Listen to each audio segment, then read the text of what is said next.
AIDS in America art history class, and so I was learning about how much the Reagan administration ignored the AIDS epidemic. I think we started with just a simple chord and just tried to talk about that on top of it. It's been 3 years in the making of actually compiling it into 1.5-minute long song.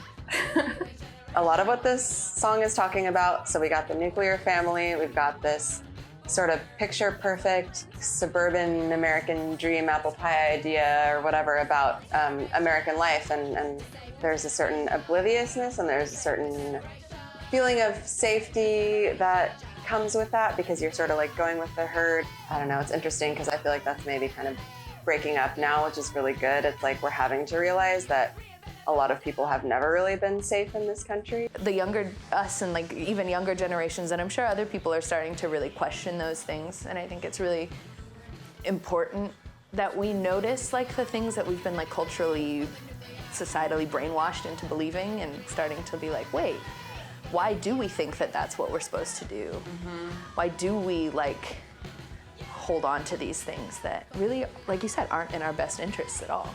The slide is a big part of Nuclear Generation, and when we started writing it, I think Leona did one on I was trying to do something new on the guitar because in Babes in Boyland, I'm just doing, here, here, here, here, or whatever shapes, as I like to call them, a rectangle, a triangle, whatever. Sounds great. Which is fun. I like shapes. Maybe something about like cascading down the neck was a like metaphor for how the Reagan administration led to this cascading mess that we're currently in. I would say all of our songs, especially, well, no, all of them, I won't, are built off of conversations that we have. So like the three of us, I feel really lucky to be with both of them because we talk about everything and we process a lot of things, and there's so much to not understand about what's going on in the world, and it's really great to have two safe people to talk to, and that these songs are born out of these conversations. We get into practice and we're just like, what's happening? And then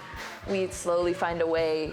I mean, I can't say I understand what's going on in the world, but it does feel like having this is a way to either address things or even to start the conversations, because that's like the best thing when we go on tour is like we play songs and people are like, that one lyric from that one song, like that made me think of this thing, and then we have these like long conversations, and it's just so nice to have those conversations about real things and not, like you said, about, I mean, love is nice, but that's not what I want to talk about for like the entire night with people who I've just met. We're more interested in talking about things that are a little bit, I don't want to be diminutive to love and say it's not a very complex issue, but we tend to go into things that we read about in the news or things that we're experiencing that are really frustrating, like not being able to get healthcare. Like that's the kind of stuff that we decompress to each other more so than love. Yeah. I'm happy how it turned out. I think that all of the chaos was able to be channeled into, 1 minute and 30 seconds of just pure, just wham. Being in this band is just therapeutic and cathartic in more ways than I could even explain in this interview.